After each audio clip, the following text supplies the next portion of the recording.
नमस्कार. मी त्रिंबक टकले, प्रक्षेत्र व्यवस्थापक, कृषी शिक्षण संकुल नारायणगाव. ग्रामोन्नती मंडळ कृषी शिक्षण संकुलाच्या माध्यमातून पशुधन व्यवस्थापन व दुग्धोत्पादन पदविका, कृषी तंत्र निकेतन, माळी प्रशिक्षण व मुक्त विद्यापीठातून BSc ॲग्री, हॉर्टी हे साधारणतः कोर्सेस चालवले जातात. त्याच्यामध्ये पशुधन व्यवस्थापन व दुग्धोत्पादन पदविका हा जो कोर्स चालवला जातो, तर याच्यामध्ये मुलांना डेअरीचे रिलेटेड वेगवेगळे जे काही विभाग असतील, त्या विभागांचे आपल्याला महत्त्व किंवा माहिती त्या ठिकाणी द्यावी लागते. तर त्यातलाच हा पशुसंवर्धन विभाग.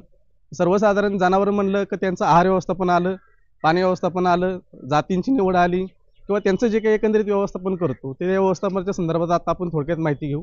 एक साधारणतः ही कडबाकुट्टी. तर याच्या बाबतीत जर सांगायचं गेलं तर सुरुवातीला कडबाकुट्टी नसायची.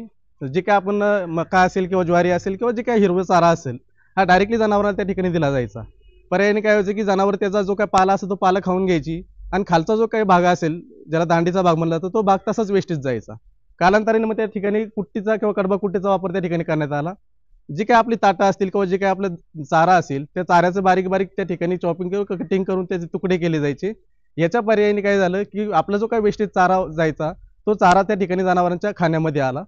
साधारणतः याच्यामध्ये मका असेल, ज्वारी असेल, नेपेरचे वेगवेगळे जे काही व्हरायटीज असतील किंवा जे काही कटिंग करण्यासारखेचा जो कुठलाही चारा असेल तो याच्यामध्ये त्या ठिकाणी आपण कटिंग करून त्या ठिकाणी जनावरांना त्याचा वापर केला जातो. सोबतच याच्यासोबत जो काही शुष्क भाग ज्याला आपण म्हणतो वाळलेला चारा, तर त्याचाही आपल्याला भाग त्या ठिकाणी कुट्टी करता येतो. तर त्याचा वापर आपण ह्या जनावरांसाठी केला जातो. कारण जनावरांचं आरोग्य चांगलं राहायचं जर म्हणलं तर त्या ठिकाणी चांगला आहार आणि चांगलं पाणी ह्या दोन गोष्टी महत्त्वाच्या आहेत. बेसिकली ह्या चांगल्या जर दिल्या तर पुढचे ज्या काही अडचणी असतील तर ह्या अडचणी आपल्याला कमीत कमी येतात. त्यानंतर हे जे पाहतो आपण हे बल्क कूलर युनिट आहे. तर साधारणतः याच्यात दिले की आपले साधारणतः 100 लिटर क्षमतेची जी काही टाकी असेल त्या टाकीचं एक बल्क कूलर आहे. त्यासाठी 27°C ते 4°C हे जे काही टेम्परेचर आहे ते त्या ठिकाणी मेंटेन केलं जातं. त्यानंतर सिंगल फेजचं मशीन आहे. त्यासोबत हाताळण्यासाठी ही एकदम सोपी पद्धत आहे. मध्यंतरीच्या कालावधीत समजा दुधाच्या संदर्भात काय अडचण आलीच किंवा संप किंवा जर काही झालं तर त्या दुधाला ठेवायचं कुठं, तो स्टॉक कसा करायचा, तर त्याचा सगळ्यात उत्तम पर्याय म्हणून या ठिकाणी याचा आपण या ठिकाणी वापर करतो. तर फक्त थोडीशी तांत्रिक माहिती त्या जर त्या ठिकाणी जर असेल तर कुठलाही शेतकरी त्याचा वापर त्या गोठ्यावरती हा सहजरित्या करू शकतो. पुढे जर पाहायला गेलं तर हा बंदिस्त गोठ्याचा हा परिसर आहे.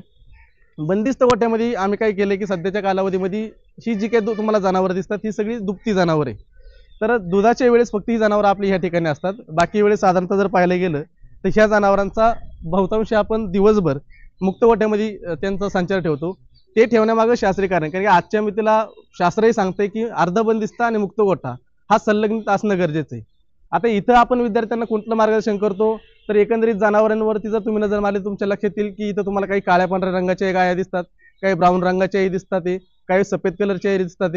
तर जनावरांची जी काही जातीची निवड म्हणली जाते त्याच्यामध्ये काय आता बऱ्यापैकी आपण दूध उत्पादनाचा जर विचार केला तर काही इम्पोर्ट केलेल्या व्हरायटी त्याच्यामध्ये जर्सी आहे, त्याच्यामध्ये HF आहे, त्याच्यामध्ये साधारण आयरशेअर आहे, त्याच्यामध्ये साधारणतः गर्नेसी असेल, अशा वेगवेगळ्या ज्या काही व्हरायटी असतील तर त्या आपण बाहेरच्या देशातून आणलेल्या आहेत. देशी व्हरायटींच्या बाबतीत जर पाहायला गेलं तर त्या ठिकाणी गिर असेल, खिलारा असेल, डांगी असेल, माळवी असेल, बचोर असेल, अशा राज्याने पण जनावरांच्या त्या ठिकाणी आपल्याला जाती अभ्यासाला मिळतात. या जनावरांच्या व्यवस्थापनामध्ये जर पाहायला गेलं तर जनावरांना जसं आपण म्हणतो की गोठा असावा कसा, कारण की जसं आपण आपल्या वेळेस करतो की घर बांधायचं म्हणलं का वास्तुशास्त्राचा अभ्यास करतो की त्याची दिशा कशी असावी, त्याची उंची कशी असावी, त्याची निवड कशी करावी. तर तीच गोष्ट जनावरांच्या बाबतीत सुद्धा त्या ठिकाणी पाळली गेली पाहिजे. कारण की गोठा हा दक्षिणोत्तर असणं गरजेचं आहे, जेणेकरून व्हेंटिलेशन जे काय असेल ते त्या ठिकाणी एकदम क्लिअर होऊन जाईल.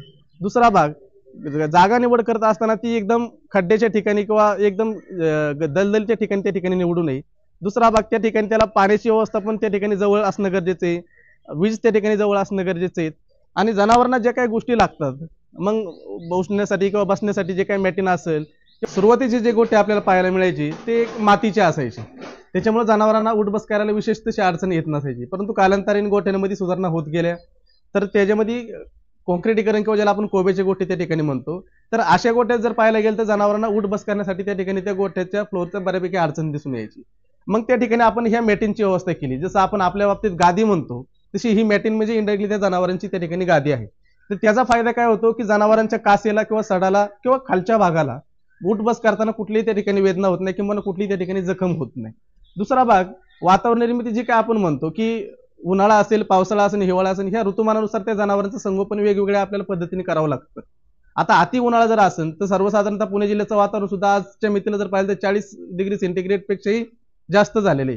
तर त्यावेळेस त्या जनावरांना त्या ठिकाणी थंडावा निर्मिती व्हावी म्हणून आपण या ठिकाणी त्या जनावरांना फॅनची व्यवस्था केलेली आहे.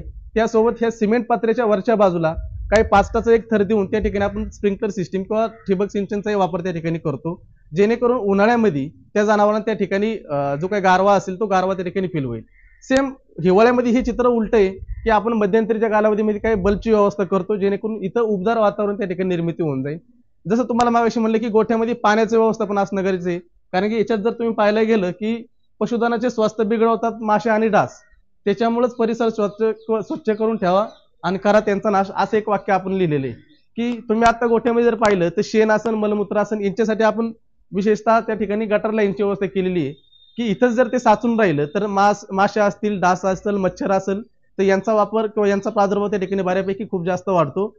त्याच जनावरांना त्याच्यापासून कुठली तरी अडचण निर्माण होऊ शकते. तर ह्या बाबतीत आपण पाण्याच्या व्यवस्थापनाच्या माध्यमातून किंवा हे गटर लाईनच्या माध्यमातून शेण मलमूत्र जे काय असेल त्यांच्यासाठी स्पेशल त्या ठिकाणी व्यवस्था केलेली आहे. दुसरा भाग, स्वच्छ दूध निर्मिती करत असताना आपण ह्या दुधाला शक्यतो हात लावत नाही. एकंदरीत दूध काढण्यासाठी आपण स्पेशल मिल्किंग मशीनचा वापर करतो. ह्या मिल्किंग मशीनचा वापर करतो जेणेकरून त्या जनावरांच्या दुधाला आपला मानवी स्पर्श त्या ठिकाणी होत नाही. पर्यायाने मिळणारं जे काही दूध असेल ते हे दूध आपल्याला स्वच्छ दूध त्या ठिकाणी म्हणून त्या ठिकाणी म्हणायला काही कुठलीही अडचण येत नाही. आपल्या मितीला, आजच्या मितीला आपलं दूध हे चांगल्या दराने किंवा चांगल्या रकमेने त्या ठिकाणी संपलं जाते, कारण की आजच्या मितीला डेअरीचे जे काही किंवा जनावरांचं जे काही दूध मार्केटला विकलं जातं, इव्हन त्याचा जो काही रेट मिळतो हा त्याच्या SNF आणि फॅटवरती डिपेंड राहतो. तुम्ही आहार व्यवस्थापनामध्ये जर ओला चारा आणि सुका चारा जर व्यवस्थापन व्यवस्थित केलं, आज म्हणलं जाते की 2/3 हा तुमचा ओला सुका चारा त्या ठिकाणी द्यावा आणि 1/3 त्या ठिकाणी तुमचं आंबोन जो काही चारा असेल तो चारा त्या ठिकाणी द्यावा लागतो.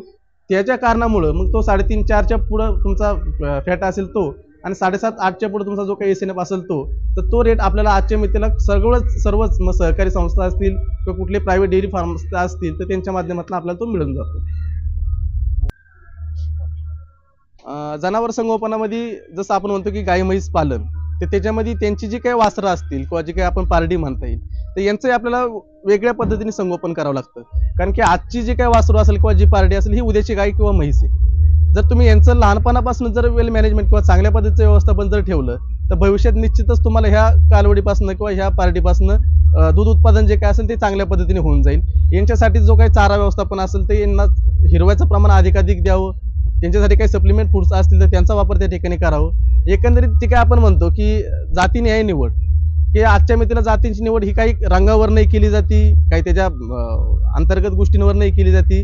आता आपल्याकडे जर पाहायला गेलं तर साधारणतः ही तांबड्या रंगाची जी काही गाय दिसती ही आपलं देशी ब्रीड आहे, ज्याला आपण गीर असं म्हणलं जातं, आणि ह्या ज्या काय पाहिलं जातं ह्या सर्व जर्सीच्याच ब्रीड आहे. तर एकंदरीत त्यांच्या रंगावरून आपण त्याचा अंदाज लावतो आणि अशा वेगवेगळ्या पद्धतीचे जे काही जनावरांच्या जाती असतील हे त्यांच्या रंगावरून, आकारमानावरून, अंतर्गत गोष्टींवरून त्या ठिकाणी त्या जातींची आपण निवड करू शकतो.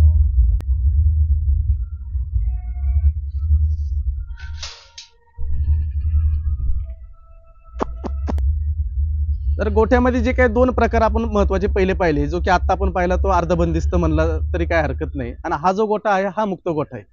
आता मुक्त गोठ्यामध्ये काय काम केलं जातं, कारण की आज पंजाब हरियाणाच्या बाबतीत एक वाक्य नेहमी वाचण्यात येतं किंवा ऐकण्यात येतं की तिथल्या जनावरांच्या जे काही दूध देण्याची क्षमता असेल ही दिवसाची 2 लिटर 3 लिटर जास्तीची का, तर ती जनावर तुमची मुक्त गोठ्यात दिवसभर फिरतात. दुसरा एक भाग, प्रजनन क्षमता ही नियमित राहावी याच्यासाठी सुद्धा मुक्त गोठ्याचा बऱ्यापैकी त्या ठिकाणी फायदा होतो.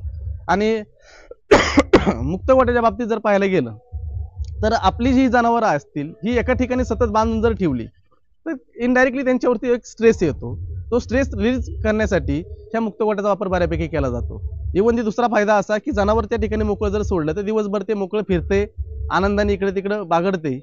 तहान लागली त्यावेळेस जर पाण्याच्या व्यवस्थापनामध्ये जर पाहायला गेलं तर त्यांना आपण पाण्याचे व्यवस्थापन जागेवरतीच करून ठेवलेले आहे, कारण की आज म्हणलं जातं की 1 लिटर दूध निर्मितीसाठी 2 लिटर पाण्याची आवश्यकता जनावराला आहे.